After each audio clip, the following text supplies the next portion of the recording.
আল্লাহর কাছে আপনি বিবেচিত হতে পারেন। পূর্ণাঙ্গ ইমানদার হতে পারবেন যখন আপনার ব্যক্তিগত জীবন থেকে আন্তর্জাতিক জীবন পর্যন্ত কোরআন দিয়ে চলবে। আর এটা চালাবে ফেরেশতারা? হ্যাঁ, এই কথাটা এখন বলতে গেলে কিছু মানুষের রাগ হয়। এই 15.5 বছরে মসজিদের মেহরাব থেকে যখন কথা বলতাম জুলুমের বিরুদ্ধে, কিছু মানুষ বলতো একেবারে সাহসী হুজুর। এমনকি বিভিন্ন প্রশাসনের মানুষদের কাছ থেকে প্রশংসা আসতে, বিশাল সাহসের কোনো ভয় নেই। অথচ সেই মেহরাবি আছে, সেই হুজুরি আছে, শুধু সময় পাল্টিয়েছে। সেই কথাগুলো এখন জুলুমের বিরুদ্ধে, মানুষের অধিকারের পক্ষে, ন্যায়ের পক্ষে কথা বলতে গেলে কিছু মানুষ এখন দেখছে, বলছে যে এ মসজিদ কি রাজনীতি করার জায়গা? আপনি 15 বছর বললেন না কেন? মসজিদে মেহরাব নামে যে জায়গাটা আছে, যেখানে ইমাম সাহেব দাঁড়িয়ে খুতবা দেয়, মেহরাব মানে কি? অস্ত্রাগার, মানে অস্ত্র রাখার জায়গা। এই যে প্রশাসনে যারা আছে, পুলিশ লাইনে যে দেখেন অস্ত্র রাখার একটা জায়গা, ওটা অস্ত্রাগার বলা হয়। নবীজির মসজিদের ভেতরে এই জায়গাটা ছিল। আমি আবার 7 মিনিট সময় পেয়েছিলাম ওই জায়গায় নামাজ পড়ার জন্য, যেখানে মসজিদ উপরে উঠে আজান দেয়, নিচে ওই জায়গাটা মানে এখনো অস্ত্র রাখার জায়গা। আপনি এই কথাগুলো এখন জুলুমের বিরুদ্ধে, শিরকের বিরুদ্ধে, কুফরের বিরুদ্ধে, বেদাতের বিরুদ্ধে এই মসজিদের মেহরাব থেকে বললে আপনার কাছে রাজনীতি মনে হয়? আপনাকে তো আমার মনে হয় হাসিনা রোগে ধরেছে। ওটা রোগ, হাসিনা একটা কি কলেরা যেমন রোগ, ওটা একটা রোগ। রোগ আল্লাহ বিদায় দিয়েছে। কয়েকদিন আগে খুব গালিগালাজ শুনছিলাম গোপালগঞ্জ নিয়ে। ম্যাডাম খালেদা জিয়া বলেছিল না যে গোপালই পাল্টিয়ে ফেলবো। আমার সাংবাদিক বলছে যে আপনি কি চান? আমি বললাম যত গালিগালাজ হচ্ছে, অন্তত এই গালিগালাজ থেকে ওই জেলাকে বাঁচাতে হলে জেলাটা বিভিন্ন জেলায় ভাগ করি।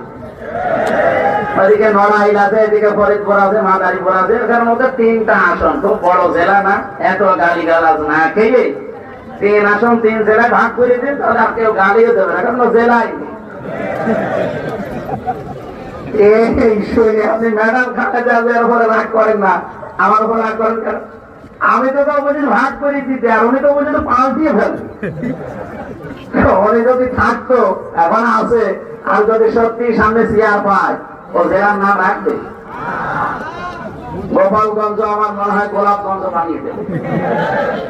আমি তো গোলাপগঞ্জ বানাতে চাইনি, আমি বলেছি সব ভাগ ভাগ করে দিন, নাম থাকবে না, মানুষ গালিও দেবে। আমি বাঁচাতে চাইলাম, আর আমারই এখন বাদ দেয়। বলে এই জেলায় আসো, করে আমরা দেখবো। কি দেখবে না? আপনারও যা আছে, আমারও তাই আছে, কি দেখবে? সম্মানিত ভাইরা, আমরা যে কথা তুলেছিলাম সরায়ে বালাদ, মাক্কি সরাইটা, মদিনায় যতদিন পর্যন্ত নবীজি ইসলাম কায়েম করতে না পেরেছেন, ইয়া আইয়ুহাল্লাযীনা আমানু শুনতে পারেননি। বাংলাদেশে 54 বছরে আমরা যারা আছি মনে করছে শুধু 2 বেলা জিকির করে মসজিদে একটু সময় ব্যয় করে আমি জান্নাতে চলে যাব, না, জীবনও পারবেন না।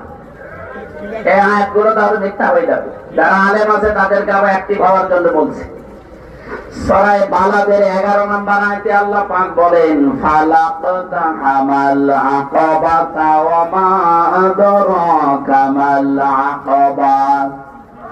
হে নবী, এই মানুষগুলো কিন্তু গিরিপথ পাড়ি দিতে রাজি না। এই আয়াতের আগে দেখবেন 10 নম্বর আয়াতে আল্লাহর ঘোষণা ছিল, হাদাইনাহুন নাজদাইন, আমি ভালো আর মন্দ 2টা রাস্তা তাদেরকে বলে দিয়েছি। তার একটা রাস্তা গিরিপথ বললেন কেন? আকাবা মানে কঠিন পথ, গিরিপথ। যমুনা সেতুর এদিক থেকে ওদিকে পার হওয়ার জন্য একটা ব্রাড ব্রিজ পার হওয়া লাগে 5.5 কিলো 6 কিলোমিটার। আপনাকে যদি সত্যি দুনিয়ার এই জীবন থেকে জান্নাতের ওই জায়গায় যেতে হয়, মাস্ট বি একটা গিরিপথ পাড়ি দেওয়া লাগবে। বিশাল একটা সাঁকো ব্রিজ, সেতু যাই বলেন, এটা পার হওয়া লাগবে, নয়তো আপনি আল্লাহর বানানো যে বাগান জান্নাত যেতে পারবেন না। এ পর্যন্ত বলে আল্লাহ শেষ করে দেননি। রব্বুল আলামিন বলেন, হে নবী, আপনি কি জানেন এই গিরিপথ কি? ওয়া মা আদরাকা মাল আকাবা। এই যে গিরিপথ, কঠিন পথ, এটা কি জানেন আপনি? আপনি কোনদিন শুনেছেন আকাবার কোন সম্পর্কে কিছু? আকাবা পার না হলে আপনি জান্নাতে যেতে পারবেন না। কত মানুষ দেখি বিভিন্ন সময় এসে বলে, হুজুর এমন ওয়াজ করবেন যেন এক ওয়াজ শুনি আমি জান্নাত চলে যেতে পারি। হ্যাঁ, একটা ওয়াজ আছে। আমি কোরআন শরীফ পুরাটা পড়ে একটা ওয়াজ এইভাবে পেয়েছি যে একটা কথা যদি কেউ মেনে নিতে পারে, আল্লাহ পাক তার ওই আকাবা পার করে জান্নাতে দিয়ে দেবে। আজকে সেই ওয়াজটা আমার আয়াতের শেষে তেলাওয়াত ছিল, উলাইকা আসহাবুল মাইমানা, এরাই সৌভাগ্যশালী, এরাই ডানপন্থী, এরাই হচ্ছে জান্নাতি। এখন যে গিরিপথ পার হয়ে আপনি জান্নাত পর্যন্ত যাবেন, এই গিরিপথ পাড়ি দিতে হলে যে কর্মসূচি গুলো হাতে নেওয়া লাগে, বাংলাদেশে এখন ৭৩টার উপরে দল কাজ করছে। সবাই শান্তি চায় দেশে। কয়টা? এই ৭৩টা রাজনৈতিক দলের ভেতরে নিবন্ধিত অনিবন্ধিত সব মিলে কোরআনে কারিমের কাছে আমরা জিজ্ঞাসা করব যে গিরিপথ পার হয়ে আমরা জান্নাতে যেতে চাই, আমরা সৌভাগ্যশালী হতে চাই, আমরা কল্যাণ পেতে চাই, আমরা ডানপন্থী হতে চাই। এর পরবর্তীতে আল্লাহ কিন্তু বামপন্থী মানুষের কিছু পরিচয় দিয়েছেন। বাংলাদেশে বামপন্থী নেই? বলেন তো, বাম হাতের কাজ কি সব ভালো? না। কি করে এটা দিয়ে? আমি নিচে নাই নামলাম বামপন্থী বলে, আর যারা বুক ফোলান বলেন যে আমি বাম রাজনীতি করি, আমি কি মানুষ? আপনারা দিয়ে তো ওই যে ওই জায়গা পরিষ্কার করা দরকার, কারণ আপনি বাম। কারণ যেখানে বাম, উলাইকা আসহাবুল মাশআমা, এই সমস্ত শব্দগুলো আল্লাহ দিয়েছেন। তার পরবর্তীতে দেখবেন কিছু নিকৃষ্ট গুণের কথা দিয়েছেন। আমি কোরআন পড়ে বাংলাদেশের সাথে মিলিয়ে দেখেছি, এদেশে যারা বামপন্থী রাজনীতি করে ওগুলো সব তাদের ভেতরে আছে। বামপন্থী যারা বাম হাতের কাজ আপনারা অবশ্যই দেখেন, ওদের অনেকগুলো চরিত্রের কথা আছে। এক নম্বরে ওরা আন্দাজে কথা বলে বেশি। বামপন্থী রাজনীতি এদেশে আজ যারাই করছে দেখেন, কারো বিরুদ্ধে কথা বলতে গেলে সঠিক তথ্য নিয়ে আসে না, আন্দাজে বলে। ঢাকা বিশ্ববিদ্যালয়ে আমি নাম নিলাম না একজনের, কি যেন মোল্লা নাকি নামে শেষে আছে, এই ছেলেটার কথাবার্তা আমি শুনি মাঝে মাঝে। ও যা তথ্য দেয় বিভিন্ন দলের পক্ষে বিপক্ষে, সবগুলো মিথ্যা কথা। আমরা কোরআনে কারিমে সূরা আরাফ থেকে কিছু তেলাওয়াত কিছু আয়াত আজকে আমি আসার সময় পড়ছিলাম। হযরত শুআয়ব আলাইহিস সালামের জামানায় তার উম্মতদেরকে আল্লাহ ধ্বংস করে দিয়েছিলেন দুইটা কারণে। এক নম্বরে তারা ওজনে কম বেশি করত, দুই নম্বরে তারা তর্ক করত মিথ্যা বিষয়। আর সবচাইতে বেশি এই দুইটা গোনা হচ্ছে। ওজনে কম বেশি আছে না? ওজনে কম বেশি মানে কি শুধু দাড়ি পাল্লায় কম বেশি না, এটা ইউটিউবার যারা এরা কম বেশি করে। দেখবেন আমি যা বলছি কাট সাট করে এর সাথে আরো কিছু রং সং দিয়ে আমার এমন কালার করবে রাস্তায় বের হয়তো। আপনি যা পেয়েছেন ওইটা ডেলিভারি দেবেন, এর নাম হচ্ছে ওজন। প্রাইমারি থেকে বিশ্ববিদ্যালয় পর্যন্ত, হাফেজি মাদ্রাসা থেকে দাওয়া পর্যন্ত যারা শিক্ষক আছে, ওনারা শিক্ষকতা করার আগে যে জ্ঞানগুলো নিয়েছে, এই জ্ঞানগুলো যারা আহরণ করে অর্জন করে, এই জ্ঞানগুলোই যদি ক্লাসে ওইভাবে সঠিকভাবে দিতে পারে, তাহলে আর প্রাইভেট পড়া কোচিং করা লাগে এখন আর লাগছে না। আল্লাহ তাআলা এই দিকে ইঙ্গিত দিয়েছে যে যেটা পেয়েছো ওইটা ওইভাবে যে দিতে চায় তাকে অর্পণ করো। ওয়াইলুল লিল মুতাফফিফিন আল্লাযীনা ইযা তালু আলান নাসি ইস্তাওফুন।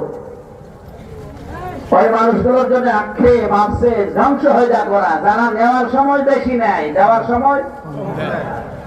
আর শিক্ষকদের দিকে আমি তাকিয়ে বলছি, এটা রেকর্ড হচ্ছে, যে যেখানে শিক্ষকতা করছেন কেন প্রাইভেট পড়া লাগবে, কোচিং করা লাগবে আপনি থাকতে?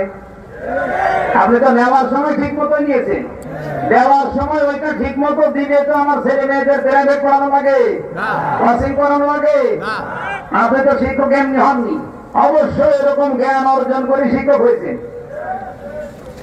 এই জন্য আশা করবো যারা শিক্ষক মন্ডলী আছেন আমাদের মাথার তাজ, আপনারা যেন ধরা না খান, এই জন্য বললাম। বহু মানুষ ধরা খাবে, বহু আলেম আমরা যারা স্টেজে এখন কথা বলছি, এই যে আমরা এখন অবিখায় আছি। অবিখা মানে ওয়াজের বিনিময়ে খাই। সরকার একটা বাজেট আছে না, মাঝে মাঝে দিলেন আবিখা, কাজের বিনিময়ে খাদ্য। আর আমরা এই যে হুজুর যা করছি, এটা কিসে? অবিখা, ওয়াজের বিনিময়ে খাদ্য। ওয়াজ না করলে আপনারা মানে খেতে দিতেন, গাড়ি ভাড়া দিতেন। এই অপেক্ষা করে যারা এদেশে আমরা খাচ্ছি দায়ী আল্লাহর নাম নিয়ে, তাদেরকেও বলছি আমরাও কিন্তু ওজনে কম বেশি করছি। মসজিদের মেহরাব থেকে শুরু করে যত জায়গায় যত ভাবে আমরা কথা বলি, সে রাজনৈতিক ময়দানে হোক আর ধর্মীয় ময়দানে হোক, আজ আমরা অধিকাংশ মানুষ ওজনে কম বেশিতে ব্যস্ত। কিভাবে? আমি কাবা শরীফে জমান নামাজ পড়েছি একটা, মসজিদের নববীতে পড়েছি একটা। ওনারা 35 মিনিট করে বয়ান করলেন আরবিতে, কথাগুলো আমি বুঝেছি, কিন্তু সঠিক যেভাবে তুলে ধরা দরকার, তাকওয়ার উপরে একজন, এলেমের উপরে একজন তুলে ধরতে পারে না। কারণ ওই দেশে রাজতন্ত্র চলছে। সঠিক ভাবে ওই কথাগুলো যদি কোরআন হাদিস দিয়ে যেভাবে বলা দরকার তুলে ধরে, দেখবেন তারপরের দিন ডক্টর সালের মতো উনি বোম হয়ে যাবে। এই 15 বছর যেটা আমাদের দেশে ছিল, আমরা ওই ময়দানে বসে কথা বলতাম, কিন্তু এখান থেকে নাক বরাবর না গিয়ে ঘুরিয়ে যেতাম। কথা বুঝতেছেন? আমরা আগামীতে আর কোরআন হাদিসের কথা বলতে গিয়ে আর ঘোরাঘুরি করতে চাই না। এই ঘোরাঘুরি করার জন্য অনেকে এখন চেষ্টায় আছে। যারা যেভাবে কথা বলছেন, এই কথাগুলো আপনাদের না, এই কথাগুলো আপনাদের বিভিন্ন প্রতিবেশীরা শিখিয়ে দিচ্ছে, এটা আমরা অলরেডি জানি। যারা এই কথা এই দেশে বলতে পারে, মুসলমানের 92% মুসলমানের দেশে, যে চরমপন্থা আর মৌলবাদ এই দেশে যেন অভয়ারণ্য তৈরি করতে না পারে, এই কথাটা জীবনও তার না। এই কথাটা অবশ্যই দাদাদের শিখিয়ে দেওয়া কথা। কারণ আমরা তো তার বাবার জীবনী পড়েছি। তার বাবা সারা জীবন ছিল সাম্রাজ্যবাদী, এই ভারতের আগ্রাসন বিরোধী। আপনি শহীদ জিয়াউর রহমানের পুরা জীবনী পড়ে দেখেন, সারা জীবন তিনি ভারত বিরোধী ছিল। ভারত তার ভয় কেঁপেছে, অথচ তাদের আদর্শ নিয়ে আজ যারা রাজনীতি করছে, তাদের মুখে আলেমদের বিপক্ষে এই কথাগুলো এখন বের হচ্ছে। আমরা জানি এই কথাগুলো আসলে তাদের না, তারা উন্মাদ হয়ে গেছে, পাগল হয়ে গেছে। এই পাগলামি বন্ধ করা দরকার, নয়তো পরিণতি শেষে দেখা যায় যে হাসিনার মতো হয়ে যাবে। আপনারা মজলুম, আমরাও মজলুম, আপনাদেরকে আমরা ভালোবাসি, সতর্ক করলাম, এরপরে আপনার মনে যা লাগে তাই করবেন। সুন্দর কথা। যারা বলে এক জিয়া লোকান্তরে লক্ষ জিয়া ঘরে ঘরে, এই কথাটা তাদের মুখে মানায় না। কারণ জিয়াউর রহমানের সারা জীবনী পড়েন, আমি নিজে পড়ে দেখেছি, কোনোদিন তিনি চাঁদাবাজি করেন, পাথর দিয়ে মানুষ খুন করেন না। আপনি করছেন, অবশ্যই আপনি জিয়ার রাজনীতি করেন না, অন্য কিছু আপনি ঢুকিয়েছেন। আরাফাতের ময়দানের পাশে মসজিদে নামিরা আছে। 16 সালে একবার দেখলাম ইমাম সাহেব খুতবা দিচ্ছে আরবিতে, আমাদের দেশের শহীদ রাষ্ট্রপতি জিয়াউর রহমানের নাম নিয়ে দোয়া করছি। উনি ওখানে নিম গাছ লাগিয়েছে, যেটাকে এখন জিয়া গাছ বলা হয়। ওনার নামে প্রায় 1-1.5 মিনিট দোয়া করলো, শহীদ জিয়াউর রহমান এই নাম নিয়ে। কি গো, হঠাৎ আরবি বলতে বলতে বাংলা বলছে? বাংলা মানে এইটা, ওই আরবি নামটা বাংলা নাম আরবির ভেতরে উনি চালিয়েছে। পরবর্তীতে দোয়া খেয়াল করে দেখি ওনার জন্য মাপ চায়, ওনার সম্মান বৃদ্ধি করার জন্য আল্লাহর কাছে বলছে আরাফাতের ময়দানে খুতবায়, হজের খুতবায়। কারণ কি? আরাফাতে লক্ষ লক্ষ মানুষের মাথার উপরে এই যে ছায়া দেওয়ার জন্য বাংলাদেশ থেকে প্লেনে করে মাটি আর নিম গাছ নিয়ে লাগিয়েছে। এখানে জিয়া ট্রি বলা হয়। তারা মানুষের মাথার উপরে এই মরুভূমিতে যত রকমের উত্তাপ আছে, তাপ বন্ধ করার জন্য ছায়ার ব্যবস্থা করেছে, তাদের জন্য দোয়া হয়। আর আপনি তার নাম নিয়ে রাজনীতি করে, তার আদর্শের সৈনিক দাবি করে মানুষের মাথার ছায়া আরো কেড়ে নিচ্ছে। বলার একটা ঘটনা আজকে পড়ে আমি অলরেডি কেটে ফেলেছি। একজনের কাছে চাঁদা চেয়েছে, দিতে চাইনি। শেষে তাকে ধরে বেঁধে রেখে 8-9 জন মিলে তার স্ত্রীকে অলরেডি ধর্ষণ করিস। একটা কথা হলো, এখন তো বিভিন্ন মানুষ হিসেবে ভ্যান আলা আজকে রিক্সা, আমি সকালে একটা অনুষ্ঠানে ছিলাম, এক রিক্সা চালক বলছে যে আগেই ছাতা ভালো ছিলাম। আমার একটা গল্প মনে পড়ছে, কাপড় চুরি করতে পারে কেন, কবরে মাটি দিলেই সকালবেলা আর কাপড় পাওয়া যায় না, উলঙ্গ করে কাপড় নিয়ে চলে আসে, বিক্রি করে দেয়। সারা এলাকায় এত বদনাম এই লোকটার, যার নামই পড়ে গেছে কাপড় চোর। চিন্তা করছে আমি মরে গেলে তো আমার সে গালি গালাজ দেবে, এটা তো বন্ধ করা দরকার। ও সেদিকে বলছে দেখো আমি যখন মারা যাবো আমার এই নামটা যেন অন্তত কেউ উল্টা পাল্টা না ডাকে, এমন কাজ করবা যেন আমার নাম অন্তত মানুষ ভালো বলে। চিন্তা করছে আমার বাবার নাম ভালো বলবে, বাবার কোনো কাজ তো আমি করিনি। ওর বাবা তো কাফন চুরি করতো, লাশ ফেলে রাখতো, আর ও এখন শুধু কাফন চুরি করে না, কাফন চুরি করে আর লাশ গাছের সাথে টাঙিয়ে ভেতরে বাঁশ দেয়। এই দৃশ্য দেখে এলাকার মানুষ বলছে যে কি বাবা ভালো ছিল, বাবা শুধু কাফন চুরি করে নিয়ে আসতো, লাশ তো কবর থাকতো। আর এ কি আরম্ভ করেছে, শুধু কাফন চুরি করে না, লাশ ঝুলিয়ে রাখে গাছের সাথে, আবার পেছনে বাঁশ দিয়ে রাখে। এর বাবাই ভালো ছিল। আমার তো মনে আছে 15.5 বছর যে জুলুম অত্যাচার নির্যাতন হয়েছে, 1 বছরে অনেকে তা ছাড়িয়ে চলে গেছে। এই জন্য ভ্যান চালক এখন